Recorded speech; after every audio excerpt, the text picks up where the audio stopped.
Evening, everyone. You can be seated. It's great to see everyone again this evening. You can be seated. Welcome to another Peaceful Solution Character Education Program Teacher Certification course. I'll be your teacher for this evening. And I hope everyone had a peaceful week and a nice start to your work week. We're going to get started in a new chapter here, the last chapter of Unit 3, Self-Control Unit. And we're going to be getting into self-control and the environment. So if you remember, David, he covered up, kind of taken up for me what was covered in the last part, went over the what I have learned in chapter 6 of this unit. And he went over all the different things and showing self-control and using it and practicing it in regards to society, because we all live in society. We all have to interact in society in some way, shape, or form, being independent, interdependent people. And when self-control isn't practiced, of course, it brings about difficulties. It brings about hardships. It brings about upsetting situations.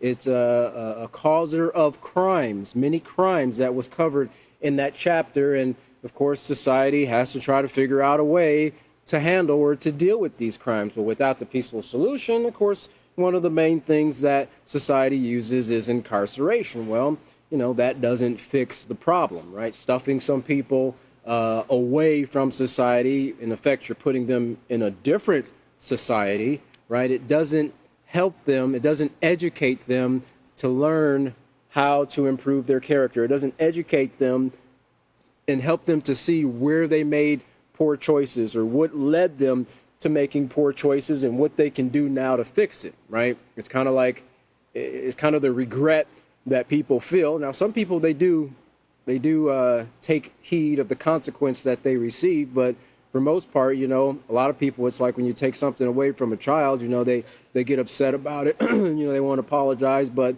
they don't know what to do the next time they're facing that same situation. But this is how society is managing these things. And of course, it comes at a very, very great cost to the rest of society, the public, the taxpayers, who aren't incarcerated.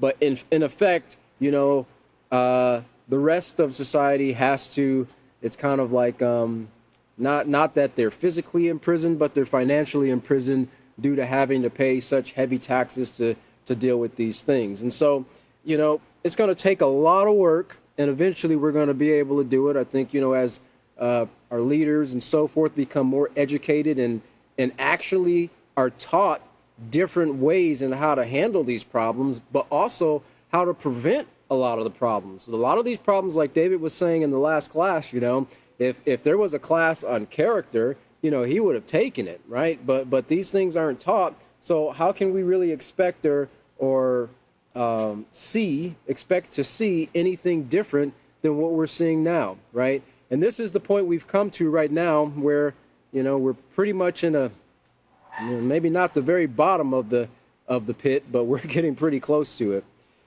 All right, so we're going to be talking about, or starting in chapter 7, self-control and the environment, and we're going to be looking at lesson plan 7, page A. In your book there in the Unit 3, Self-Control Unit, we're going to be starting on Lesson Plan 7, page A. And this page here is the notes of the teacher, so it's part of the grade tabs, but it's the introduction or a note that's given to the teacher to, basically lay a foundation for them and put in their minds what they're going to be hoping to get out of this lesson in their teaching it to their students.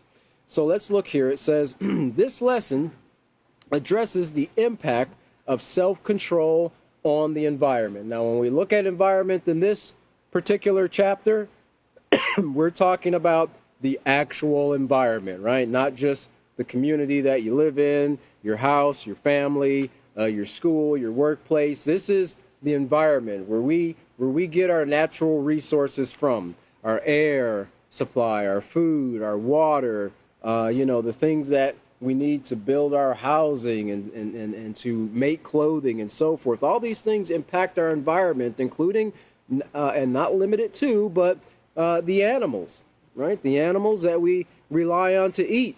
Also the animals that we don't eat, but they have a purpose, right? If they're not able to do their jobs because they're sick, then that means that waste and so forth that they're designed to clean up, well, it starts to back up and it piles up in the areas that they're in charge of cleaning, whether it's the air, which science has found that there are microorganisms that are actually in the air, actually in our atmosphere, that do a job to clean up harmful contaminants in the atmosphere, whether it's in the water, from the standpoint of very microscopic creatures, organisms, to the macroscopic organisms, fish and shark and scavengers and, different crustaceans, those types of things. They all have a place. They all have a job to do. And when the environment or the ecosystem is functioning perfectly, then they're able to do their job to keep the water clean. The microorganisms in the air are able to do their job to keep the air clean. And then you also have the microorganisms and the animals that are on the earth, right? They have to take in the waste products, because everything produces waste in some way, shape, or form, that is deposited into the earth, whether it's through a process of, burning things, or digging a hole and burying it, or putting it into the earth through a septic system, or whatever the case might be. Something in the earth has to be able to break that item down, that waste product down, and turn it back into something that's actually usable, a nutrient even, that can feed a plant, that could feed a tree, or even food that comes up from the ground in corn or beans or anything, right? So self-control in regards to how we interact with the environment plays a very, very big part in that. And I want to kind of give kind of a disclaimer here as we get into this, because, of course, this book came out in, I think, about 2003.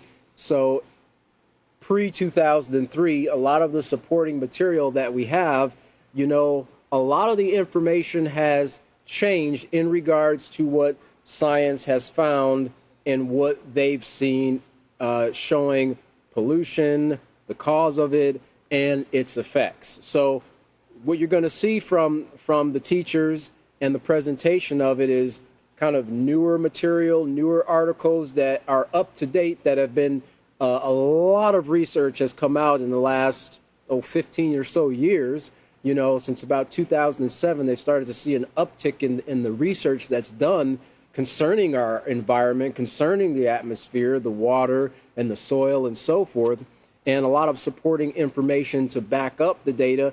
But the concepts that are presented in this lesson, irregardless of the data from 2000 to 2003 or 2007 up to 2022, the concept remains the same, right? If self-control is not practiced in regards to the environment, harm takes place. And that harm has a ripple effect that was talked about last class, a ripple effect that comes back, and it affects us as mankind, the species of human. It affects the animals, it affects the air, the water, and the soil. So this lesson addresses the impact of self-control on the environment. The Peaceful Solution Character Education Incorporated believes that unless we learn to practice self-control concerning the use of all our resources, we run the risk of losing precious necessities for life. And I want to read a definition to you here regarding that word resource or resources. And you can write for your notes here. Resource is a supply, a source of supply and support. Now keep that in mind there, support. Support is something that's needed to give strength or stability or livelihood. It benefits the vitality. Remember, something that's vital is something that's necessary for life. It's necessary for a living organism to have to continue to live. but it's a support or aid, especially one that can be readily drawn upon when needed. Every single one of us in here can go, we can take a deep breath, right? Or a shallow breath if that's what you need to do. But we can draw on that resource of air when we need to. And we don't even have to think about it, right? We don't have to think about, or for the most part, we're not concerned about what type of contaminants might be in the air that with every breath we take, our bodies are going to have to work to fight off. Now, we'll say in the last, 15, 20, 30 years, we've seen a huge surge in just respiratory infections, allergies. I personally, every morning I have to deal with chasing my nose all over the place because it's running. It's a constant battle the first hour or something, having to deal with the runny nose and kind of clearing my throat and so forth. That I don't remember having to deal with that when I was, in my preteen or teenage years, right? And that's an effect of our environment, okay? Many people deal with so many different allergens, things that are in the air, things that are in foods. I remember growing up, and I can't think of a time when anybody, I don't think I ever heard the term lactose intolerant, anybody having a gluten problem, somebody who couldn't drink milk. People were trying to get as much chocolate milk as they could during lunchtime when I was a young man going to school, They were trading white milk for chocolate milk, I don't remember anybody carrying around or having to have an EpiPen used on them because, they touched a peanut or something like that, right? There's people who have severe allergies to peanuts. Well, it's not the food itself that's the problem, but it's what mankind has done to those foods with pesticides and fertilizers and genetic modifications and things of that nature. Couple that with the earth not being able to do what it needs to do to clean itself up and to bring only beneficial nutrients up into the plants. They're bringing in a lot of contamination. So a lot of garbage goes into our food when it grows right out of the ground. You might see this nice, pretty tomato, or potato. It depends on, some people don't like tomatoes, right? Or apple or orange or cucumber or squash or whatever it is. But on the inside of that thing, it's loaded with so many unhealthy, man-made, modified substances that you don't realize you could actually be getting ready to take a bite of your own death in that food. Many people have actually died as a result of E. coli poisoning from just food, just regular food. And I'm not talking about things that's on the surface of food, but things that are actually inside the food itself. You can't just wash this off with a scrub or a detergent or something like that. And all those things tie back to mankind and their self-control. And there's a lot of different reasons why these things come up. And we're going to cover a lot in this class, in this lesson, in regards to this, because every single one of us on the face of the earth are affected by the things that are in our environment. We can't get away from it. Somebody says, well, I'm just going to go and float around in a capsule in space, for about 5 or 6 years. Well, you got to take something with you from the earth to float around in a capsule in space. You got to take air, you got to take water. It's, to some degree, you've got to take at least something to get you started. And even if you have a generator that converts, sometimes they convert waste into water. Well, it had to start somewhere in that recycle process, and the food, it had to come from earth. You're not getting it at the Walmart on the moon, So you're still taking contamination with you, and it's not going to benefit you being out there, in space. What we have to learn to do is how our activities, how our choices, how the things we do, the things we put in our bodies that have to come out of our bodies and go into the earth, the things that we put in our water that affects the fish in the water, that affects the clouds and the air, because the things that go in the water, well, what occurs? They evaporate. They go into the air. They go into the atmosphere. They turn into clouds. They latch on to bacteria in the sky, and then they eventually condensate, and it comes back down in the form of rain. okay? We're seeing so many things in the weather, and I don't want to get off track here, but all of this is kind of tying in and leading into this lesson, and it's going to be mentioned over and over and over as we move forward. I took a snapshot because I wanted to see just kind of some of the headlines here. Let's see if I could pull this up real quick. Kind of some of the headlines in regards to, I just typed in extreme weather, okay, extreme weather in the search results. Before I did that, I wanted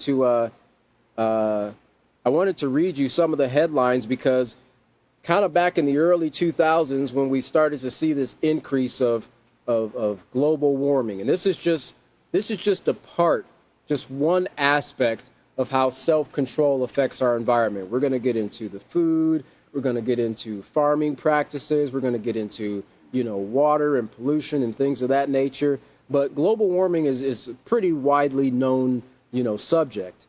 And in the early 2000s, everybody was, they're skeptical and said, global warming, this is all cyclical, we get ice ages, we get heat ages or whatever it is, we have these natural swings of temperature. Well, they've had a lot of time in the last 20 years to see that these aren't just natural swings. They can easily attach and associate the Earth's changing weather and how it strictly or directly coincides with the activities of mankind. And they're able to even take measurements of air samples above large metropolises and find certain things in that air that is shocking to a lot of people. Not shocking to a lot of you, because I know you students, you study these things on a regular basis, but it's shocking to a lot of people in the world. But here's the view on global warming now. And these are just some of the headlines here. Analysts, why scientists think 100% of global warming is due to humans. Another headline, more than 99.9% of studies agree humans cause climate change. Man-made global warming, the story and the reality. There was one more here. Scientists agree global warming is happening and humans are the blame. All right.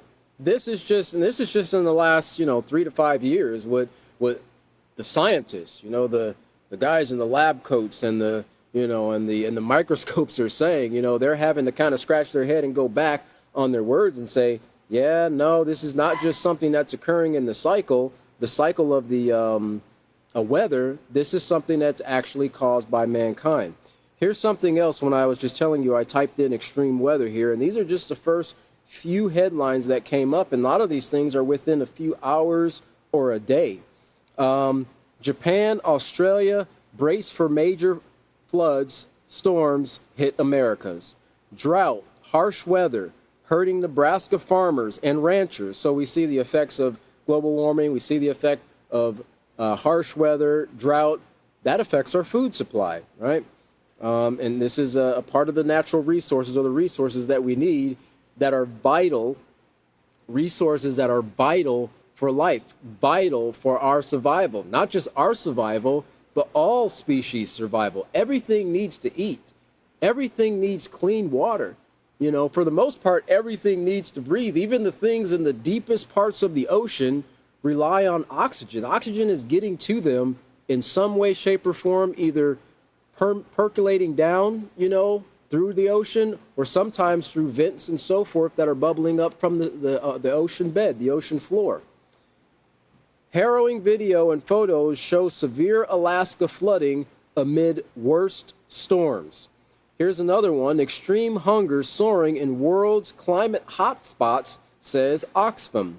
And Japan battered by typhoon as millions take shelter. None of these headlines are over 2 days old.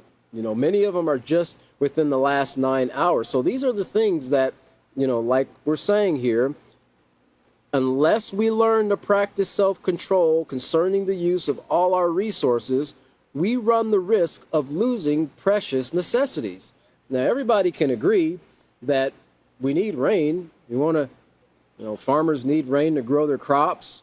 We need rain to replenish our surface water supplies, our underground aquifers, and so forth. To keep things, nicely nourished, and so you don't have the risk of wildfires starting up, and so forth. But what occurs when you don't just get a nice misty rain? Instead, you get, 9 inches of rain in 3 hours, right? That's not the kind of rain that society needs. That can't do anything.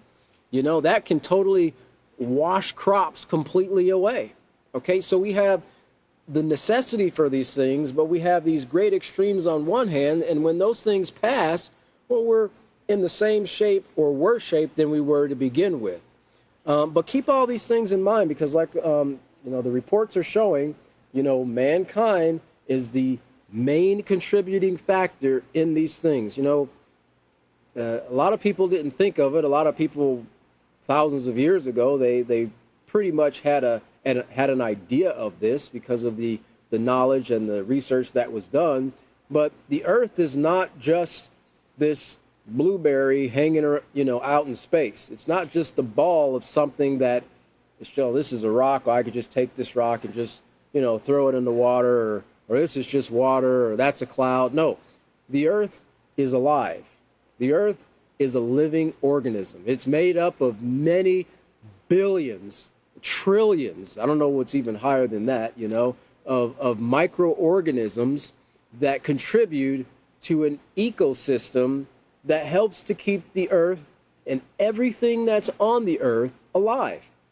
Just the amount of research that has come out over the last 20 years of how our atmosphere, that nice thin blue hue that if you've ever seen an image from Earth from outer space, how that thin, very thin when compared to the thickness of the Earth, layer there, it does so much in protecting the Earth from things in space, things that are continuously bombarding the Earth, the rays from the sun. It actually regulates and limits how much of those UV rays penetrate down to the surface of the Earth, how much heat is kept in the Earth, and how much is released, how much carbon monoxide and dioxide and methane and other gases are broken down and degraded and turned back into something that's usable, right? Cleaned up.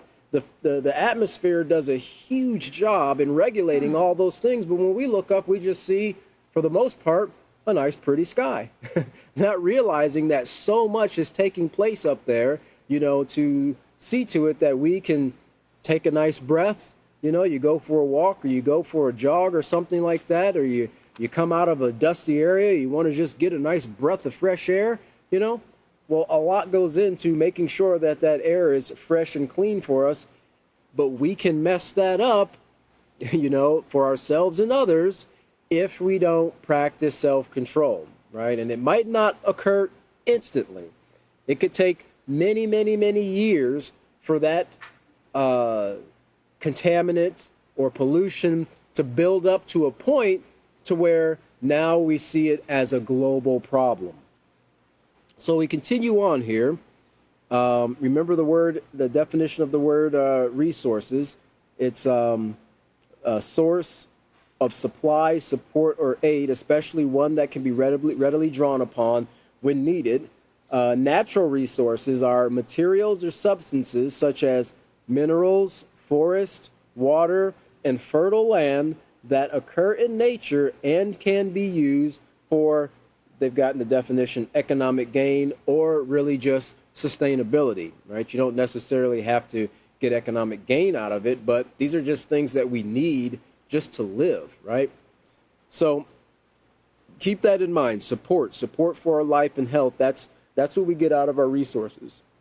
It says we run the risk of losing precious necessities for life. In other words, the survival of mankind depends on self-control. And I thought that was interesting that word survival was placed in that sentence, right? It wasn't just the existence or the longevity or the life of mankind, but survival. right? When you think about survival, you know, you don't really, you kind of associate that with something that you're working hard to do in spite of some type of difficult circumstance, right? You don't go and take a nice warm shower and survive the shower, right? You might survive a nice cold shower, which is very beneficial occasionally if you do get the opportunity, especially in the wintertime, you know, you take your nice warm shower and turn it to ice cold. It's really healthy and beneficial for the body. But, you know, survival is the definition of that is to continue to live or exist, especially in spite of danger or hardship. You know, to continue to live or exist, especially in spite of danger or hardship. Well, I think we could pretty much agree that we live in pretty dangerous times. It's pretty hard to survive. You know, our food and our environment, our air, water, and food, or so forth, they're becoming more contaminated day by day. Okay, and for those who are mindful of their health, who actually care what they put into their bodies, you know, it becomes a struggle because you're not the type of person who'll just go and grab something off the shelf and eat it, right? You take time and you consider, you educate yourself to see what is in that food or what is in that drink. Is it something that could be harmful to me? Because there are things, sadly, you know, governments allow a certain amount of contaminants in food, even in the agricultural field or society. You know, they allow a certain amount, many parts per million of things in foods and drinks. Now these are bad things, you know, pus and blood and bad, you know, bacteria. They allow so much of this to go into your food. And as long as it's at this level that was set by some board or committee, they say that this is acceptable, this is healthy, right? You know, I remember seeing the food chart, that food pyramid, growing up and going through like home economics and health class and so forth. And I don't remember seeing pus on there as a recommended daily allowance, you know, something that I needed to have in my body. But, you know, certain organizations say that these things are acceptable. Well, a person who educates themselves is going to be mindful of the fact that there might be certain things in those things, and it's best to avoid it. Let's look for something, an alternative food that we can eat that doesn't have those things, right? Not that has less of it, but that doesn't have it at all. I personally, I'm allergic to pus. Think about this. Lost my train of thought. It'll come back to me, I'm sure. So, in other words, the survival of mankind depends on self-control. Well, let's move forward here. It says, society has placed much emphasis on the need to recycle. The need to recycle materials and become more earth conscious. When we think about recycling, I think most of us pretty much have grown up hearing and living in cities where, you know, recycling is something it's pushed, you know, especially in bigger cities and a lot of the smaller communities and so forth. Less rural than it is in major cities because you see a lot more waste in the concentrated cities, you know, and so they have recycling programs and recycling initiatives and so forth that take place in the big metropolis areas as opposed to the rural areas. So it says here, well, let's look at the definition of this word recycle. The definition of the word recycle is to pass through a cycle or part of a cycle again. All right, so we know, plastic and glass. I remember growing up, and a lot of the, well advanced in age gentlemen here probably remember collecting the soda bottles and taking them to the grocery stores in different places, and you could actually get, a nickel or a dime, for recycling those bottles, in certain places. I always wanted to live in Michigan because it was always like 10 cents. You can get 10 cents to recycle your Coke bottle or your Pepsi bottle or something like that instead of the 2 or 5 cents that we got in our area. But you used to be able to do that, right? And they used to actually take those bottles and recycle them. I think back then they actually sterilized them and reused them again. But there's other means of recycling as well. It also means to convert waste into reusable material, or simply it means to use again. All right. So, however, this is only the first step, right? This emphasis on recycling and becoming more earth conscious. This is only the first step of kind of protecting our environment or practicing self-control in regards to our environment. We need to be aware that all our actions impact the environment. Although some pollution is inevitable, there are many things done that are unnecessary, putting a greater strain on the Earth's ability to repair itself. And this is interesting here because we were talking about the Earth and the Earth being alive, and this is an article from Max Planck. Oh boy. Gesellschaft, it's a German name here, a study that was done, and this was actually done in 2011, January 13, 2011. It says the atmosphere, this is what they found out here, that the atmosphere cleans itself more efficiently than previously thought. Now, the previous consensus was, all these cars are running, and, at one period of time, they were blaming the cows and the air that comes from the opposite side of the mouth of the cow as contributing to, an increase of methane, and, that contributes to global warming and so forth. Well, these scientists have actually found out that the atmosphere does a pretty decent job of cleaning itself, and the microorganisms that play a part in this, they're very abundant. Well, it says here, we're not going to read the whole article, just kind of the bold part here. It says the Earth's atmosphere is less sensitive to pollutants than some researchers previously thought. An international team of researchers, including scientists from the Max Planck Institute for Chemistry in Mainz, and that's M-A-I-N-Z, not M-A-N-E, M-A-I-N-E, has found that the concentration of hydroxyl radicals in the atmosphere has changed little in recent years. Hydroxyl radicals clean the air by breaking down organic substances such as climate-damaging methane, or if you're in the UK, it would be methane.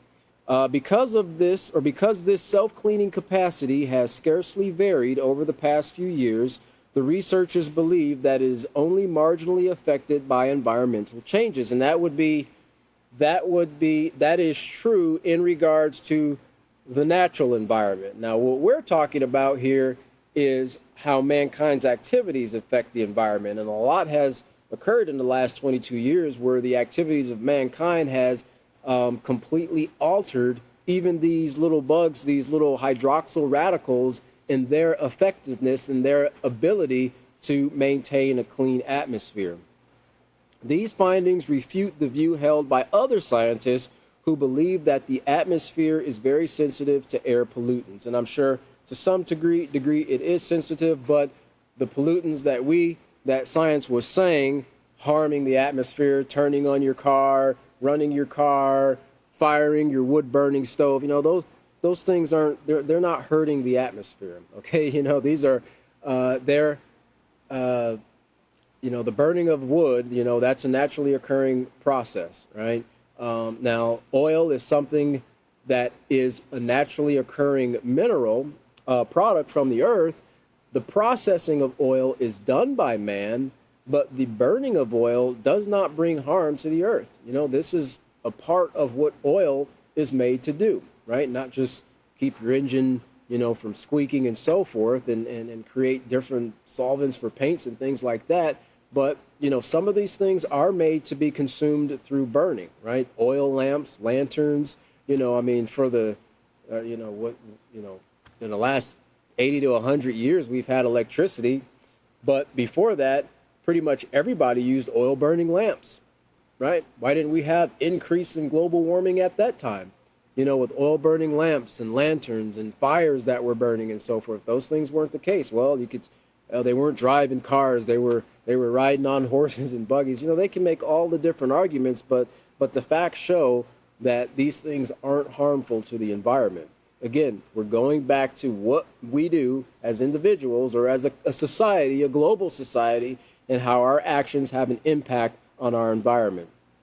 So that's just showing there what scientists have found in regards to the atmosphere.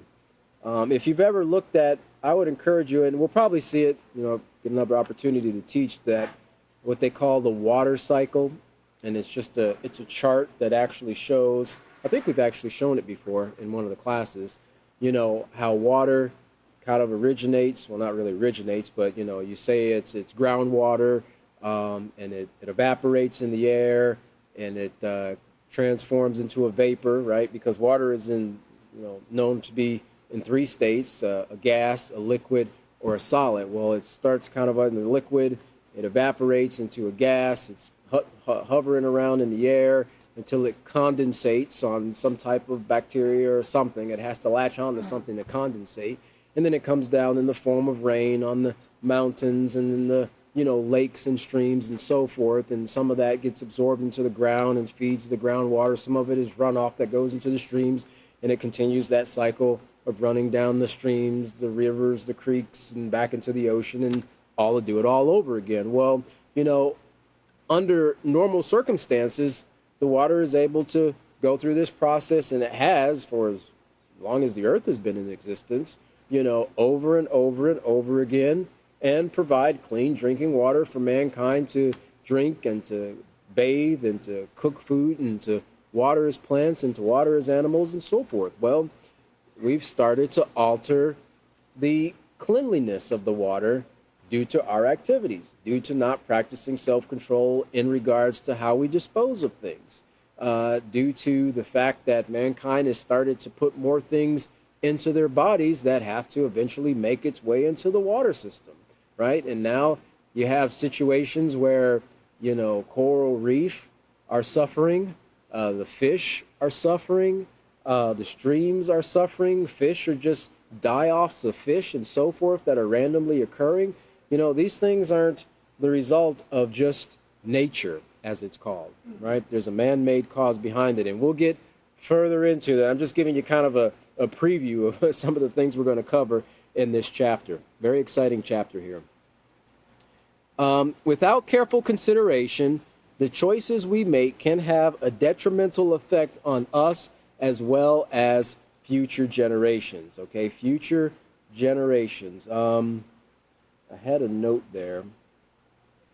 Let's see here. Oh, yes. I remember someone bringing out one time in a conference that I attended, and they were talking about, and I don't remember the exact amount that it was, but they were talking about the species, the number of apples that there used to be about 100 or 150 years ago, and it was an exorbitant, like several hundred different species of apple, right? And I personally, I really like apples, right? You've got Red Delicious, Macintosh, not too big on the Granny Smith, I don't like the sour stuff, but to each his own, right? The Baja and all these different, flavors, honeysuckle and all these things.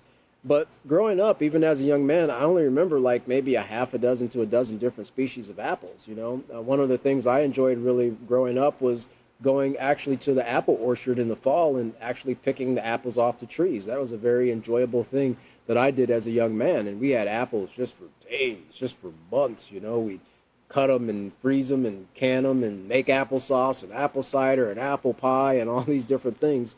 But the species has totally shrunk down, in the last 100 or so years. And this is just one of the other things that scientists have found. They said in 1903, and this was a study they did in the last 80 years, from 1903 to 1983, it says in 1903, and this is just one species of food, we had almost 500 variety of lettuce. Now, if I was to ask you to rename the different varieties of lettuce, you could probably think of two, maybe three. I could think of iceberg and romaine. That's it. That's all I can think of right now. But I know there's a lot of different species of lettuce, okay? But we have 500 different species. And I understand some things are native to certain areas, not so much to these areas and so forth. But we had a lot more than just those two, right? By 1983 now, so we've gone from 500 in 1903. Anybody here remember that back in 1903? Anybody alive? No? Okay. Just asking. By 1983, we had just 36 species of lettuce. Now, that was back in 1983. Here we are almost to 2023, okay? Almost 39, 40 years later, I would guess that we probably have even less than that, but 36. So we dropped, 464 species or varieties of lettuce, and that's just one type of food, right? Apples and carrots and fruits and vegetables. They've just continuously been decreasing. Radish, peas, and beets have fared no better. In fact, the most steadfast of the crops has been the tomato, which, probably due to the popularity of strange and tasty heirloom varieties, only lost about 80% of its varieties. It only lost 80% of its seed diversity. Only. They're using that that's a great thing, only 80%. That was from fastcompany.com. But that's still a tremendous amount, right? 80% of a variety of tomato is just completely lost right now. Well, I'm looking for, if you can't tell, I like food. I like eating, and I like different varieties of things, and there's different ways, different taste and flavors of food that it's just more than just the salt and pepper type things that you find on most plates today. But that's due in part to the fact that we don't have as much to select from that we used to. But hopefully once we start turning things around and cleaning the earth up by first cleaning mankind's mind up about how he chooses to interact with one another, with the environment, then we can start to see the rebuilding process in the earth. So we can see this detrimental effect on us as well as future generations. Through exploration, students will understand that unnecessary pollution is ruining our air, water, and food supply. And just to kind of back up a little bit, in that first paragraph where it says, we run the risk of losing precious necessities, I was thinking of, like the 5 main precious necessities that I think pretty much everyone agrees that we need, is, of course, food, water, air, shelter, and clothing, right? We need those things to really be able to function in society. Even in some of the most ghetto convenience stores, you can't even go in there without shoes and shirt. No shirt, no shoes, no service. That's what they tell you, So so you've got to have clothing.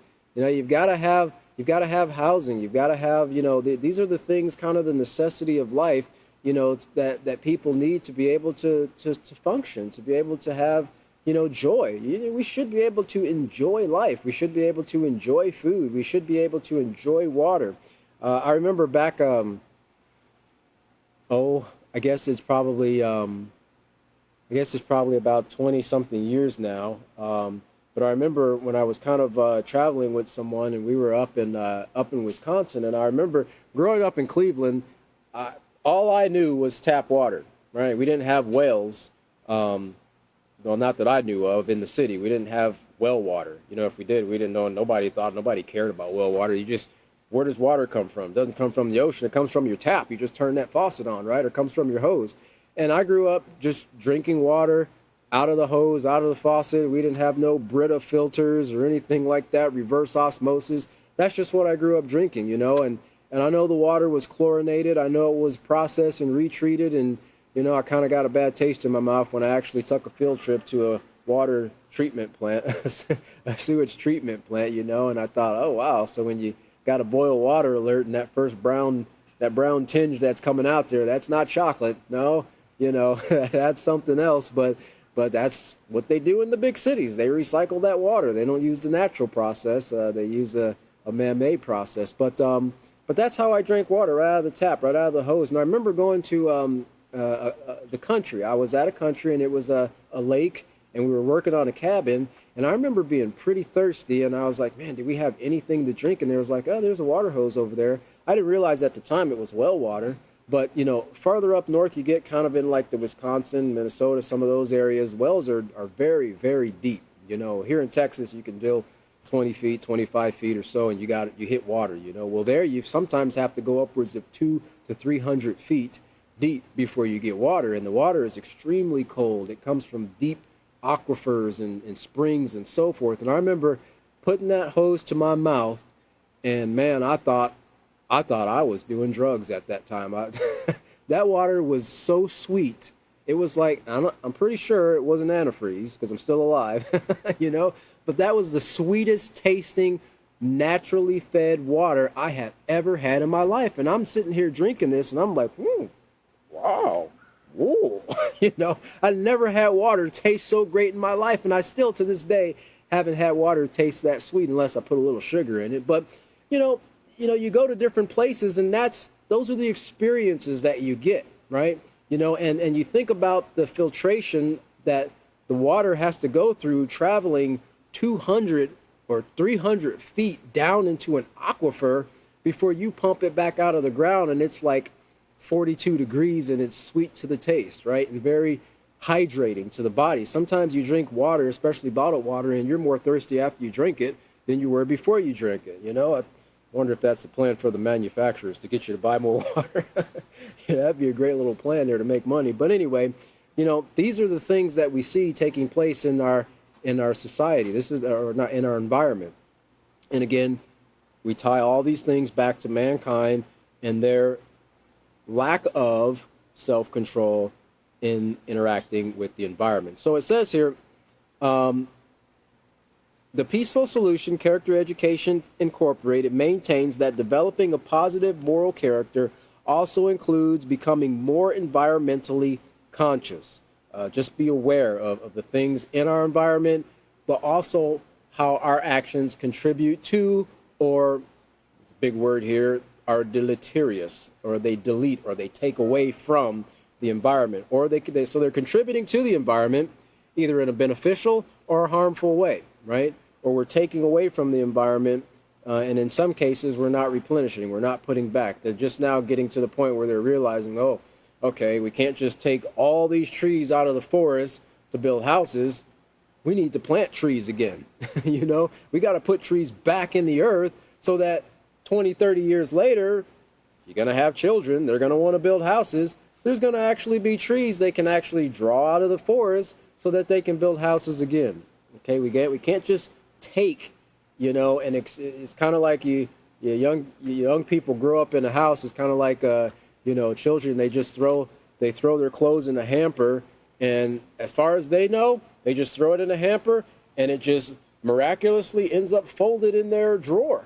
How did it do that? I don't know. The hamper must have a hole that it goes to. We can't just take things from the environment and not be sustainable in how we do so, right? We have to have sustainability for the things that we rely on if we plan on having use of them in the future, or at least future generations having use of them. Our goal is to enable students to make environmentally conscious choices for the benefit of future generations. So we go back again and tie into this the choices that we have to make. Everybody has to make choices. Now, people can really only make environmentally conscious choices or moral choices if they're educated, if they've got both sides of the coins to select from, right? How can you make a sound moral choice if you don't have the other information to to decipher from? This is why education is so important. So let's look at Lesson Plan 7, page C. Lesson Plan 7, page C. And we'll get into a little bit here of this purpose and objective here. Self-control and the environment. So let's look at the purpose and objective.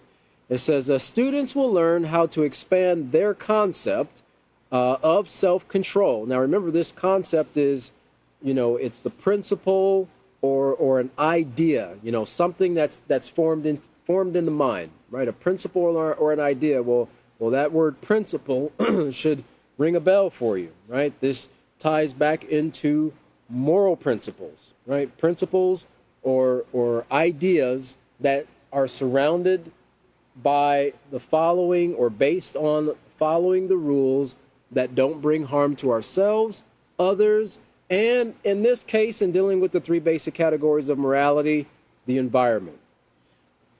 So the concept of self-control to include the environment. Students will learn how the air, water, and food supply become polluted and how to apply self-control to prevent further pollution, right? To prevent further pollution.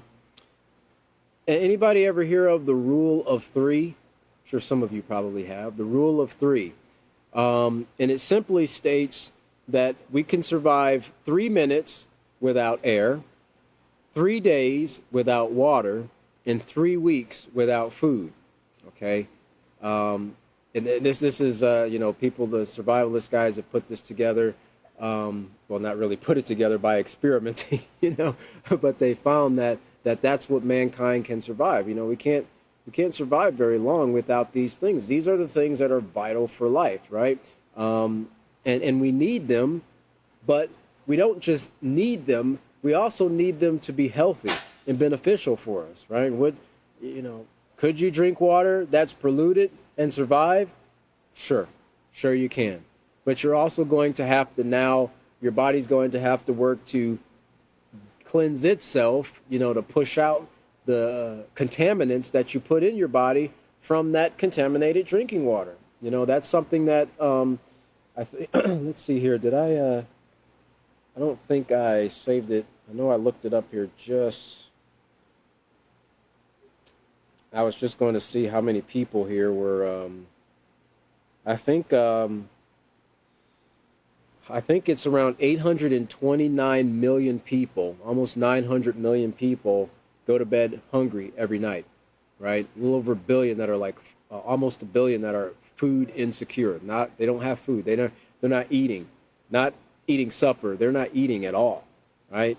And it's somewhere around, I don't want to give you the wrong number, but it was somewhere around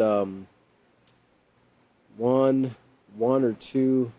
Well, I can't remember, but it was a lot of people, billions. There's like 1.2 billion or something people who don't have access to clean drinking water. Okay, they don't have access to clean drinking water, which is a necessity for life. And so these things, of course, are becoming polluted, but we need to learn how to apply self-control to prevent further pollution. Well, if you just, for your notes there, that word pollution or polluted, when something is polluted, it means to make, now you've got several definitions of pollution. Now we're talking about the environment here, but it means to make physically impure or unclean.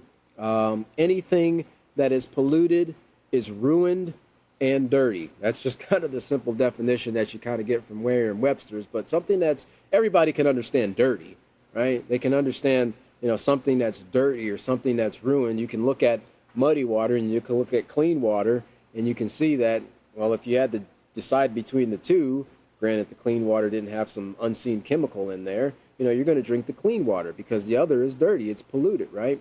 Well, the goal is to expand this concept to include the environment and we can't go back and change what we're dealing with right now. We can't go back and change the pollution in the environment or the effects of the pollution in the environment right now. It's so expansive, it's so extensive that, it'll take a huge monumental task to kind of reverse it, if it doesn't have to run its course, right? But we can work to prevent, right, further pollution. And that's the goal that we want to get into the mind of the student as we move forth in this lesson, and that everything that we're going to be covering throughout this chapter is going to be hinged upon that. And you're going to see how it's not just the soil and the atmosphere, the air, the water, but even our foods, when it comes down to genetic modification, when it comes down to the things that are fed to the animals, animals that are very beneficial for us to eat, when certain things are unhealthy, right, that are polluted, that are fed to those animals, it turns those animals, those healthy animals, into unhealthy animals. Well, you've heard the expression, you are what you eat. When we eat those unhealthy animals, then eventually we become unhealthy. So, this is a huge cycle of life that you know, more dirt is being thrown into it. And I don't know if you've ever had have you ever had played with like you know, when I was growing up, you used to can get out of those little vending machines for a quarter. You can get a little egg of slime, right? And you can get that little slime and you can stretch it and play with it and everything. Well, you know, it's like nice and shiny and green and pink and purple or whatever color you get. Well, after playing with it a day, you know, it turns pretty dull and it's got little hairs and dirt and rocks and garbage and, you know, boogers and stuff like that, you know, when you're dealing with children that's caught up in the slime. What's the kind of the same thing what we see in our environment? You know, all these contaminants and things are being thrown in there due to mankind's activity, and the earth, the animals, the air, the soil, the water, you know, we have to deal with those contaminants, right? And we're seeing the effects of it in our health and in our food supply. Well, we're going to continue with that as we get further into this this teacher's manual here, or the lesson plan. Next class, and next class will be David. He'll be finishing up his part here. It's going to be this upcoming Wednesday, the 21st, and that's going to be at 5:30 Central Standard Time. We do thank you for joining us this evening, and we look forward to seeing you at the next class. Have a wonderful day.